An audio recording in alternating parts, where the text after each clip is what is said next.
In this video, we're going to show you how to use the Teespring designer so you can make your own shirts. Once you've got your Teespring account created and you've filled out all the details to get your username and password, you're going to log into your account and you're going to click on this green button here that says launch a new campaign. So go ahead and click on that button right now. And now you're going to be sitting in front of what's called the Teespring designer. And the Teespring designer is basically broken down into 3 phases of the creation and publishing of your t-shirt. The first phase is just simply creating the design and the look and feel and the colors of your shirt. And it's real easy to do. You can choose the colors of your shirt right here on the side. And of course you can choose one of these other choices of colors down here. You've got Hanes shirts, which are the cheapest shirts. You've got your premium shirts, your canvas shirts, and your American Apparel shirts, which is the most expensive. But keep in mind, even though the shirts are more expensive the more you go down, they do offer different kinds of color blends that you might not find on the cheaper shirts.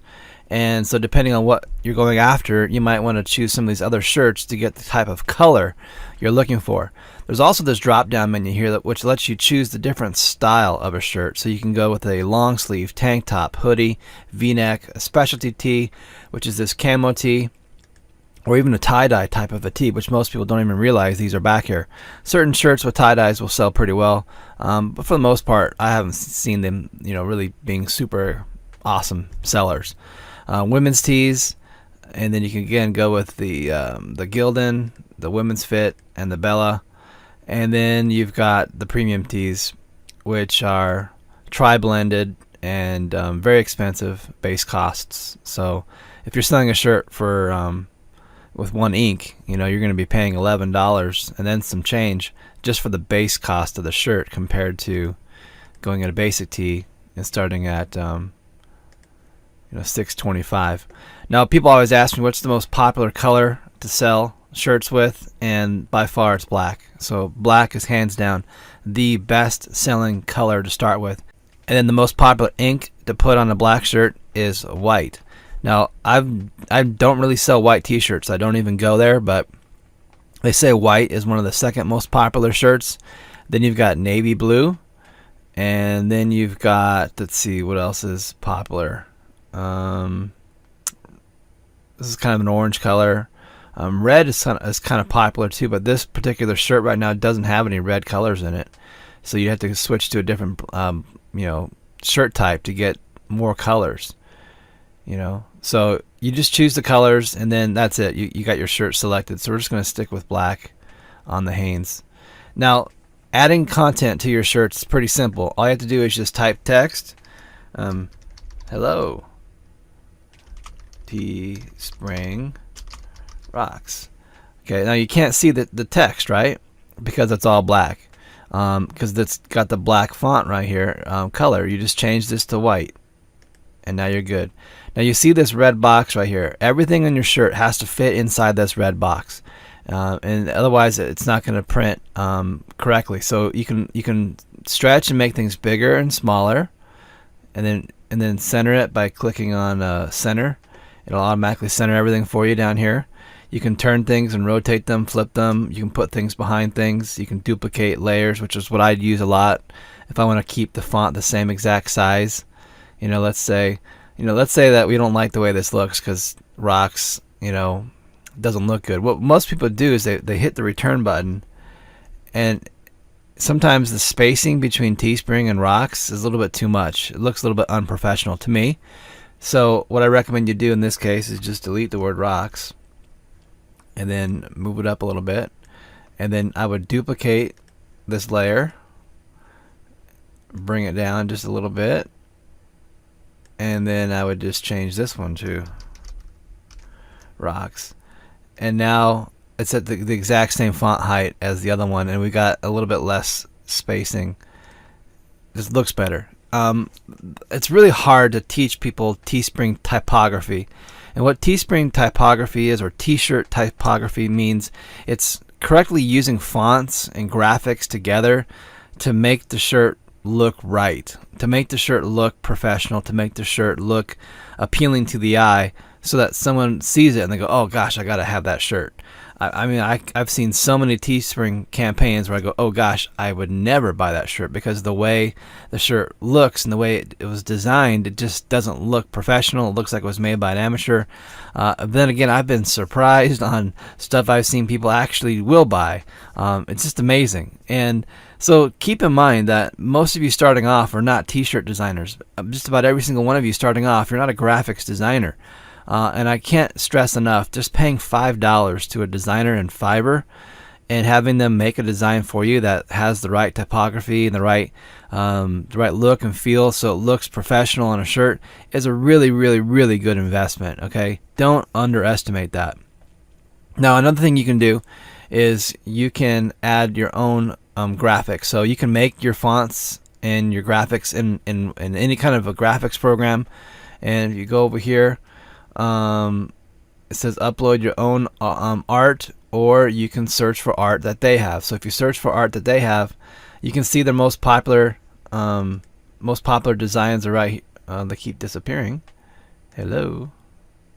The most popular designs are right here. Looks, it's not going to disappear. Okay, so you can scroll up and down. You know, you can see what's going on here. And I don't know why these are the most popular designs right now, because they're kind of weird looking. But you know, it's kind of, there used to be a feature where you could search based on categories. Now you can't really search on categories. So let's say you wanted to put a heart on a shirt. So you just put heart, search for it, and they're going to give you all kinds of different hearts that you can see here, that you can put on a shirt. And let's just grab one that we like. Let's see. This one's really popular. This one's been put on a lot of nurse shirts or doctor shirts. Let's see. Let's just go with this one right here. Alright, so now that that's put the heart on the shirt, obviously we can't see it, right? Because it's black. Black on black doesn't work very well. So I just changed it back to black here. It was on blue. So what we're going to do is just click on it, and then we're just going to change it to white. And just use the one that Teespring says is in use. Because if you use a slightly different white, well, that's another color. They're going to charge you an extra amount of money for it. So always come back into here and look and see what colors are in use. My recommendations for colors is you don't really need more than a 2-color ink on a 1-color shirt. So basically that means you're going to have 3 colors. The color of the shirt plus 2 inks. Most of the shirts that I do are 2-color inks, and that's about it. I have the color of the shirt, then I have a pink, and then I have a white. That's it, and it's working really well for me. Now, I really recommend you don't go crazy with tons of colors in your prints. You don't need a lot of color in your print. You don't need a lot of ink. It's just going to cost you a lot of money and bleed your profits out. So we're just going to click white, and now we've got a heart there. Now, that's what, you know, a Teespring shirt, that's how to make them. You know, I might want to bring the text up here just a little bit. Let's see if I can grab it. Sometimes you can't grab it. You can grab these little hooks here and move them up. But I like to say that I want the Teespring, you know, if you look at where the framing is here of the outside frame, we only have so much of a space to put items inside of here. And what I see is a lot of people make mistakes and they put things really low. Okay, so they bring things down here, and they think that that's a proper way that the shirt should look. But if you look at that, that looks kind of weird. It's like right in the middle of the shirt.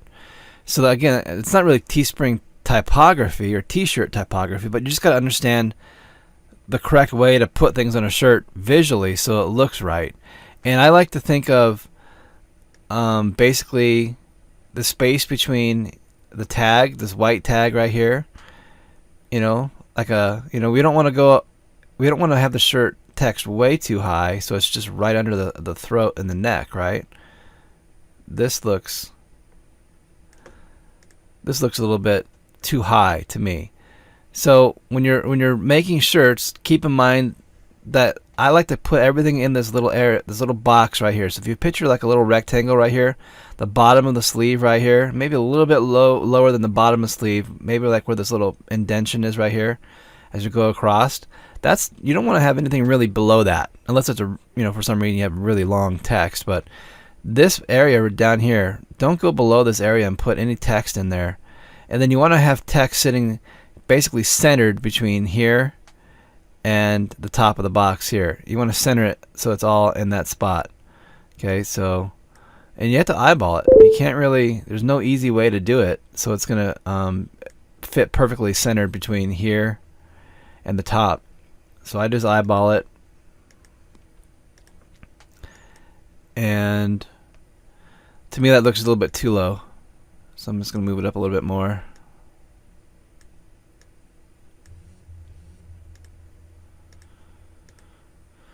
Okay, so that would be, you know, a good deal. Now I can make this smaller and bigger just by stretching it like this. Okay, seeing how that looks. And that would be a simple shirt. Okay, very simple, just putting text on there. Now Teespring has a lot of fonts inside their font generator, so you got to go with what's really popular. And a bold font like Chunk 5 or Romural, Helvetica Bold, Helvetica Black Condensed, those are really good selling fonts on shirts. So I don't recommend you go with a really thin type of a font. This Arial font here, or I guess is more of a Helvetica font, just simple Helvetica, it's just too thin. It doesn't look right on a shirt. So if I changed it and went to bold and then Helvetica Black Condensed, it just gives it a little bit more punch, a little bit more beef, right? A little bit more space. They can also change that to Chunk 5. Again, that gives it a little bit more of a better font look to me. That's just my kind of vision about it. Again, it all comes back to good typography, a good use of the proper fonts and spacing that makes the shirt look good. Another really popular kind of font you go to is the fun and novelty fonts. They got some fun fonts in here. And then I like to use some of these grunge fonts. I use this Edo font here a lot on some of my shirts. And that one looks kind of cool.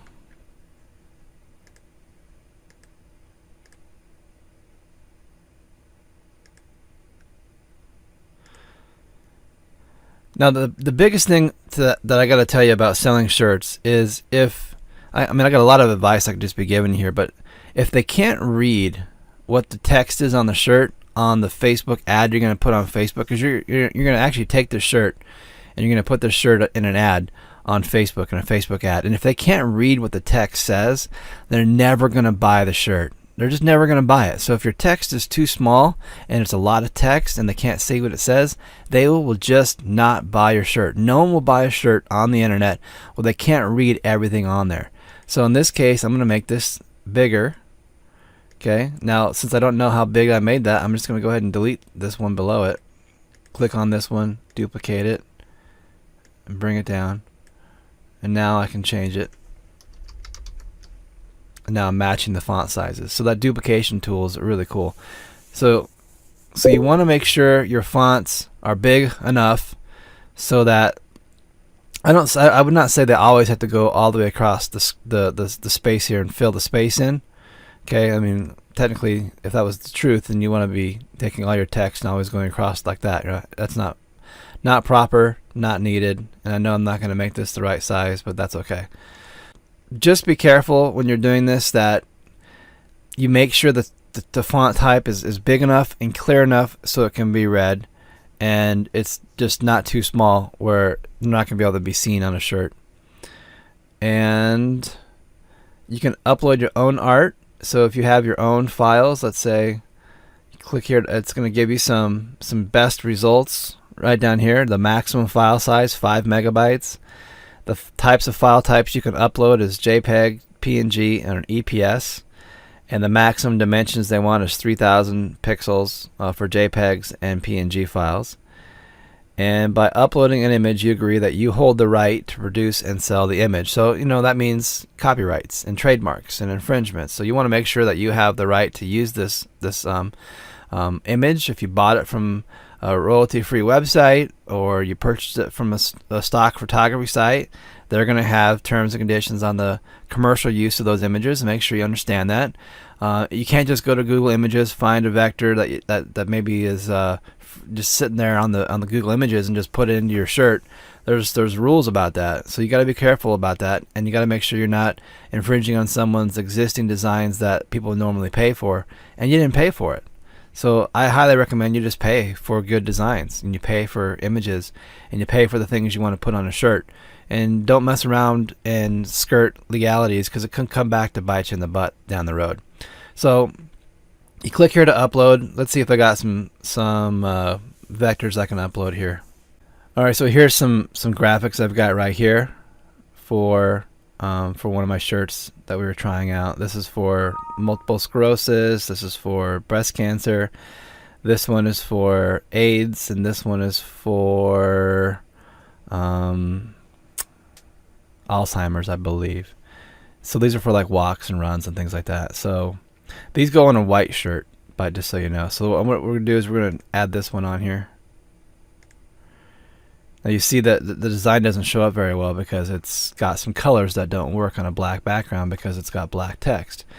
The text background is clear, or it's transparent, and a lot of mistakes I see people make is they have an image that has like a black background, and they put that black background with the image and the text on a black shirt, and so you can actually see a rectangle or a square behind the text, and it doesn't look right. So I'm going to get rid of these. Just going to delete them by pressing this little garbage button here. Delete, and now they're gone. I'm going to change the shirt color to white. Now we've got this nice graphic on here. Now I have designers that work with me, so my designers can use these, and they make these for me really quickly and real simply. And I'm just going to make it a little bit bigger. And what you really want to do is just make the shirt the show. That's like a saying I always teach people: make the shirt the show. And if it looks good, it's going to be bought. So what do you guys think of that one? Looks cool, huh? I walk for my brother. Now you could also do it on pink. You could also put it on a lady's tee. And see, the sizing doesn't fit there, so I'm just going to make it a little bit smaller to fit on the lady's tee. And center it. So there you go. That's how you can upload your own graphics, and then by having a clear background, you can put them on multiple different shirts that you think will look nice. And you know, this model right here is what we call a legacy shirt, because you can take this and you can sell it multiple times to people who are doing breast cancer walks, or some of these other designs that you saw me put up there for AIDS, or for multiple sclerosis, or Alzheimer's. I mean, those people do walks and runs all the time, and they're always walking or running for one of their family members or one of their friends, right? So this one is a great legacy shirt, because you can sell it over and over and over and over again to the right audience who's suffering or engaging in these runs, and they want to remember their loved one. Maybe they've passed on, or maybe they're currently sick, or whatever. So people buy shirts not because of the way the shirts look, but because of the way the shirts make them feel. And so you want to really focus on the emotion of the shirt and what it does for the person who's wearing it, why they would want to wear it. And so you want to make shirts that make people feel something. You want to make shirts that make people feel a part of something. You want to make shirts that people want to wear because maybe they want to make people laugh, or they want to make a statement, or they just want to express their passion for their favorite sports team. So I mean, I didn't know all this stuff when I first started, but I've kind of picked it up as I went along. And if you can't get that emotional wow with somebody when they see your shirt, they're not going to buy it. And if you're not wowed, I mean, well, let me say this. I'm always often, does that work? I'm often wowed by the designs that my designers come up with. And I go, and I talk to my friends and my coaching students, and I say, oh, this shirt's going to go awesome. It's going to do, $10,000. And it like doesn't even tip, doesn't even sell 10. And it's because I'm selling something that I like. And so what you got to remember is you got to remember to sell stuff that the people like. They're going to tell you what they like with their wallet. They're going to tell you what they like because they buy it. So it may look awesome to you. It may not look awesome to somebody else. And so it's hard to know that. It's hard to know what looks awesome to you if it's not going to look awesome to somebody else. And that just takes time. It takes time and experience to do this. And again, we're not all graphics designers. Most of you watching this, you've never made a shirt in your life. You've bought a lot of shirts, but you've never made any shirts. And that was the same way for me. 8 months ago, 9 months ago, I had never made a t-shirt in my life. And But I figured it out. I figured some things out. We've made some good money, and we're continuing to make money because we're selling things that people like, and we're selling things that create emotions with people and a feeling inside of them that when they put that shirt on, it just makes them stoked. Okay. All right. So that's step number one. We just covered just making the shirt. Okay. That's pretty much it. Go back, watch this again to review some. There's a lot of little tips and nuggets in there.